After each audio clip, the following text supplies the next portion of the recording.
नमस्कार दोस्तों, स्वागत है चल पर की बड़ी खबर के साथ एक बार सामने मौजूद जहां पर चलेंगे। सबसे पहले और बड़ी अपडेट में आपको बताएंगे दोस्तों, राहुल गांधी के लोकसभा पहुंचते ही जबरदस्त स्वागत किया गया है। इंडिया गठबंधन के बड़े बड़े नेताओं ने राहुल गांधी के स्वागत में नारे लगाए हैं। दोस्तों बताएंगे क्या है पूरा मामला। इसी के साथ में मणिपुर के मामले को लेकर डीजीपी को तलब किए जाने के बाद अब कोर्ट ने 3 रिटायर्ड महिला जजों की कमेटी बनाई है और इसके बाद SIT का भी गठन किया गया है। दोस्तों DIG रैंक के अफसरों के हाथ में दे दी गई है कमान। बताएंगे आपको क्या है पूरी अपडेट दोस्तों। इसी के साथ में जम्मू कश्मीर में कांग्रेस पार्टी को छोड़कर जाने वाले गुलाम नबी आजाद को एक साथ थोक में कई सारे झटके कांग्रेस पार्टी ने दिए हैं। बताएंगे आपको कांग्रेस पार्टी के राष्ट्रीय अध्यक्ष के नेतृत्व में किन किन नेताओं की ज्वाइनिंग हुई है दोस्तों। इसी के साथ में दिल्ली को लेकर लाए गए राज्यसभा में कानून पर हुई बहस के दौरान देश के पूर्व chief justice of India Ranjan Gogoi की ओर से इस बिल का क्यों विरोध किया गया है, बताएंगे इसके बारे में अपडेट दोस्तों। और उन्होंने एक कानूनी तर्क इसके पीछे दिया है जिसके बाद सुप्रीम कोर्ट के अंदर भी इस कानून को रद्द किया जा सकता है। वहीं आज से मोदी सरकार के खिलाफ अविश्वास प्रस्ताव चालू होने वाला है। सबसे पहला भाषण देने वाले हैं राहुल गांधी, बताएंगे इसके बारे में भी अपडेट एक एक करके चलेंगे सभी बड़ी खबरों की तरफ। लेकिन उससे पहले अगर आप भी मानते हैं दोस्तों कि आज से शुरू होने वाले नो कॉन्फिडेंस मोशन पर राहुल गांधी और प्रधानमंत्री मोदी के बीच की बहस से ही 2024 का चुनाव तय होने जा रहा है। और अडानी ग्रुप के मामले को लेकर राहुल गांधी जो सवाल खड़ा करेंगे, मणिपुर पर जो सवाल खड़ा करेंगे, महंगाई पर जो सवाल खड़ा करेंगे, उस पर प्रधानमंत्री को जवाब देना चाहिए। तो इस वीडियो को लाइक करके लाल बटन को दबाकर चैनल को सब्सक्राइब करके बेल आइकन को दबाकर कमेंट बॉक्स में जय हिंद जय भारत जो लिखेगा। चलते हैं सबसे पहले और बड़ी अपडेट की तरफ, जहां पर लोकसभा के अंदर आज पास किया जाएगा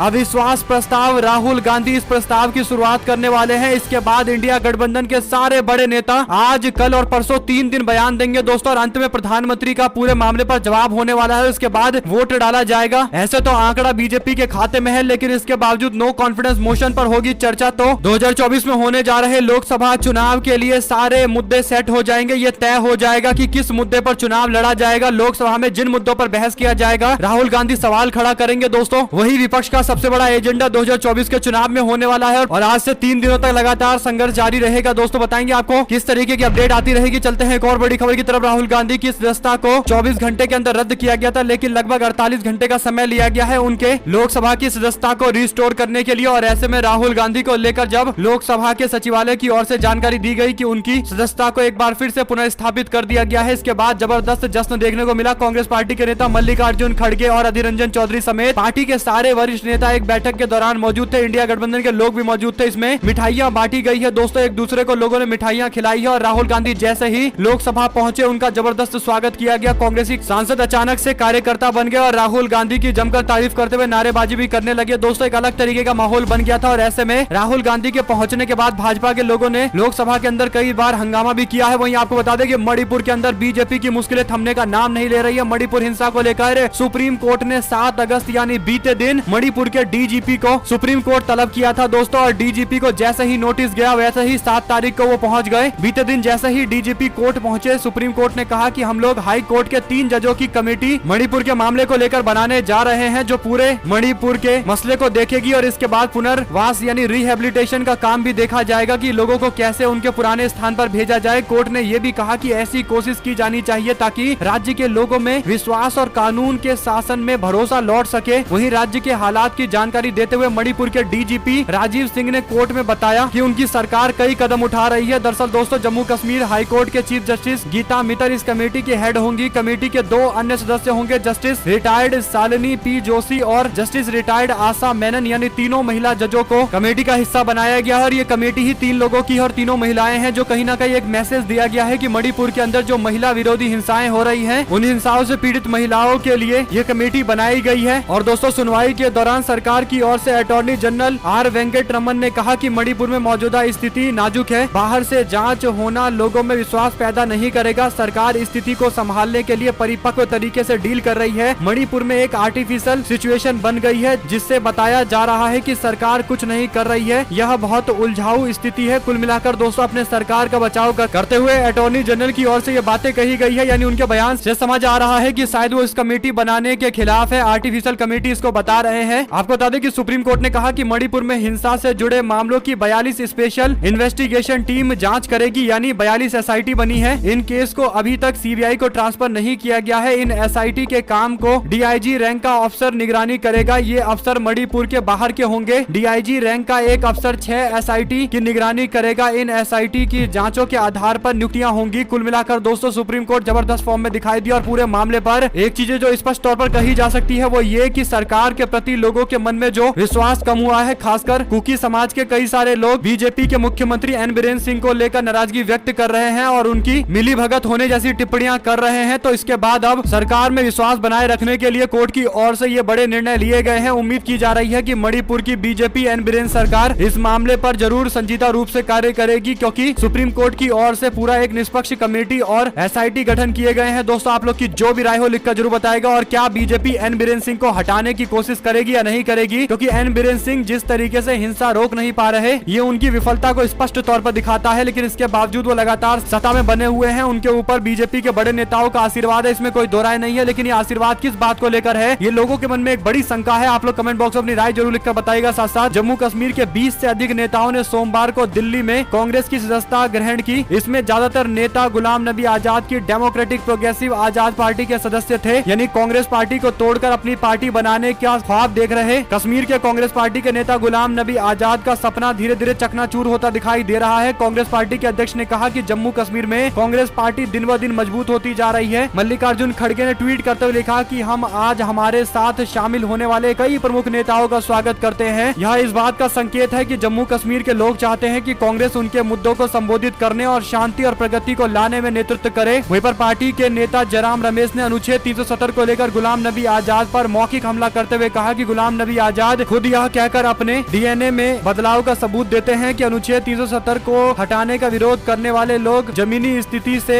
अनभिज्ञ हैं। इस अवसर पर कांग्रेस पार्टी के अध्यक्ष खड़गे, एआईसीसी के महासचिव प्रभारी संगठन केसी वेणुगोपाल और एआईसीसी के राज्य प्रभारी रजनी पाटिल और जम्मू कश्मीर कांग्रेस के प्रमुख विकार रसूल वानी भी उपस्थित रहे। साथ साथ दोस्तों दिल्ली अध्यादेश बिल पर राज्यसभा में पूर्व सीजीआई रंजन गोगोई बोले, कहा अगर सुप्रीम कोर्ट में यह मामला लंबित है तो इस पर बिल नहीं लाया जा सकता है। यानी दोस्तों जब मामला सुप्रीम कोर्ट में सुनवाई के लिए विचाराधीन है, लगातार उस पर सुनवाइयां भी हो रही है, तो आखिर ये बिल लाने की क्या जरूरत पड़ गई, अपने आप में बड़ा सवाल है। और खुद रिटायर्ड सीजीआई ने ये बातें कही है, तो इस बात पर आप लोगों को भी गौर फरमाने की जरूरत है कि आखिर अचानक से ये कानून लाने की क्या जरूरत पड़ गई। रंजन गोगोई की इस बात का आप समर्थन करते हैं तो कमेंट बॉक्स में अपनी राय जरूर लिखकर बताइए, क्योंकि वो कानूनी पेज को जानते हैं और उनकी ये बातें स्पष्ट है कि मामला सुप्रीम कोर्ट में है तो इस पर बिल नहीं लाया जा सकता। ऐसे में इस बात पर विचार करना कि बिल सही है या गलत है, उससे पहले इस पर विचार होना चाहिए कि बिल लाना ही क्या लीगल है या नहीं है। दरअसल बीजेपी सरकार की मुश्किलें ये है कि वो अध्यादेश लेकर आए थे और उनको 6 सप्ताह के अंदर अध्यादेश को कानून बनाना पड़ेगा, वरना अध्यादेश ही रद्द हो जाएगा। ऐसे में दोस्तों अब इस कानून के ही कॉन्स्टिट्यूशनल वैलिडिटी पर ही सवाल खड़े किए जाएंगे और मामला ये सुप्रीम कोर्ट पहुंचने वाला है, यानी लंबी लड़ाई होने जा रही है। आप लोग की जो भी राय हो दोस्तों लिखकर जरूर बताएगा। साथ साथ आपको बता दें कि राहुल गांधी की सदस्यता बहाल होने पर कमलनाथ ने कहा कि उन्होंने केवल एक ही मंत्र दे रखा है, एक ही मंत्र है, डरो मत। बघेल बोले, कहा सड़कों पर आवाज एक बार फिर से गूंजेगी। वहीं पर बीजेपी के सांसद रामशंकर कठेरिया को 2 साल की सजा हुई थी, जिसके बाद लोगों ने उम्मीद की थी कि जैसे राहुल गांधी को 24 घंटे के अंदर उनकी सदस्यता से रद्द कर दिया गया था, वैसे ही रामशंकर कठेरिया को भी हटा दिया जाएगा। लेकिन दोस्तों यूपी के इटावा में लोकसभा के सांसद रामशंकर कठेरिया को एक मामले में 2 साल के कारावास पर आगरा जिला अदालत ने कठेरिया की सजा पर रोक लगा दी है, साथ ही जुर्माने की राशि को भी कम कर दिया है। यानी आप समझ सकते हैं कि अचानक से एक दिन के भीतर ही कोर्ट से ही राहत मिल गई है, जबकि राहुल गांधी के केस में कांग्रेस पार्टी को जबरदस्त तरीके से पापड़ बेलने पड़े थे, जबकि राहुल गांधी के द्वारा दिए गए बयान को लोगों को ठेस पहुंचाने वाला बयान बताया गया था। लेकिन रामशंकर कठेरिया पर जो मामले थे दोस्तों वो गंभीर मामले थे, बल्कि आपराधिक मामले थे। आप लोग किस पर जो भी राय हो लिखकर जो बताएगा। साथ साथ नूह के अंदर चल रहे बुलडोजर पर हाईकोर्ट ने लगाई सरकार को फटकार, कहा क्या कोई अमीर की अवैध कॉलोनी को बिना नोटिस दिए उजाड़ने का साहस करेगा, ये सवाल पूछा गया है दोस्तों। खासकर प्रशासन से ये सवाल है, क्योंकि नूह में हुई हिंसा के बाद जिस तरीके से बुलडोजर चलाई गई, खासकर कच्चे मकानों को तोड़े गए जो रोड के किनारे में है, जिन्हें अवैध बताया गया, और उनमें भी अल्पसंख्यक समुदाय के ज्यादातर बसेरे थे जिन्हें तोड़ा गया है दोस्तों। ऐसे में सवाल ये खड़ा होता है कि क्या बुलडोजर चलाने के लिए किसी बड़ी घटना का इंतजार करता है प्रशासन, और क्या बड़ी घटना होने के बाद प्रशासन को खुला लाइसेंस मिल जाता है कि वो किसी के भी घर को अवैध बताकर तोड़ दे। अपने आप में बड़ा सवाल है दोस्तों। एक तरीके का जो ट्रेंड सेट किया गया है वैसा ही ज्यादातर राज्यों में देखने को मिल रहा है, जो कहीं ना कहीं देश के लिए अच्छी स्थिति नहीं है। और कोर्ट ने भी इस बात को लेकर जो टिप्पणी की है, इस पर प्रशासन के लोगों को विचार करना चाहिए। साथ साथ राज्यसभा के अंदर दिल्ली सेवा बिल को लेकर हो रही चर्चा के दौरान एक वाकया देखने को मिला। कांग्रेस पार्टी के अध्यक्ष मल्लिकार्जुन खड़गे ने कुछ ऐसे तंज कस दिया कि थोड़ी देर के बाद उच्च सदन का माहौल बहस के दौरान नरम हो गया। आपको बता दें कि सुधांशु त्रिवेदी बीजेपी के नेता ने भाषण के दौरान कांग्रेस और आम आदमी पार्टी के आपसी सहयोग को लेकर टिप्पणी करते हुए शेरो शायरी में कुछ बातें कही, जिस पर जवाब देते हुए मल्लिकार्जुन खड़गे ने अपने सीट से से कहा कि त्रिवेदी ने बड़े जोश के साथ और बहुत शेरो शायरी के साथ ये बात कही है। आगे खड़गे ने कहा कि त्रिवेदी ने शेरो शायरी के साथ लंबी तकरीर की है। अगर आप त्रिवेदी हैं तो हमारे पास चतुर्वेदी है। कांग्रेस पार्टी अध्यक्ष ने इतना